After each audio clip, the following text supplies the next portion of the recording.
Welcome to the Slop Farm. Enjoy the video. In this video, I will explain how to cook liver and onions. First, select fresh calf or beef liver about 1 pound. Rinse it thoroughly, pat it dry, and carefully remove any tough membrane. Slice the liver into pieces about 1/2 inch thick. For a milder flavor, you can soak the liver in milk for 30 minutes to an hour before cooking. This simple step helps reduce any bitterness, ensuring a more palatable dish for everyone. Next, let's prepare our onions. You'll need 2 large yellow onions, thinly sliced.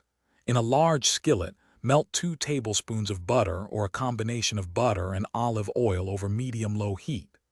Add the sliced onions and cook them slowly, stirring occasionally, for about 15 to 20 minutes, until they are beautifully golden brown and wonderfully sweet.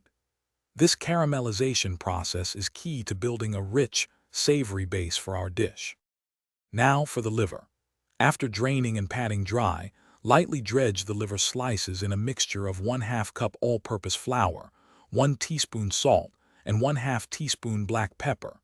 Heat 2 tablespoons of butter or oil in a separate skillet over medium-high heat until shimmering. Cook the liver quickly, for just 2 to 3 minutes per side, until it's nicely browned on the outside but still slightly pink and tender within. Avoid overcooking to prevent toughness. Finally, it's time to bring it all together. Gently add the cooked liver back into the skillet with the caramelized onions. You can add a splash of beef broth or a dry red wine to deglaze the pan and create a simple, flavorful sauce.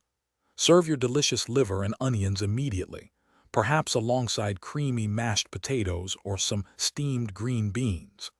This classic, comforting meal is surprisingly easy to prepare and incredibly satisfying. Thanks for watching. Consider subscribing if we helped you today.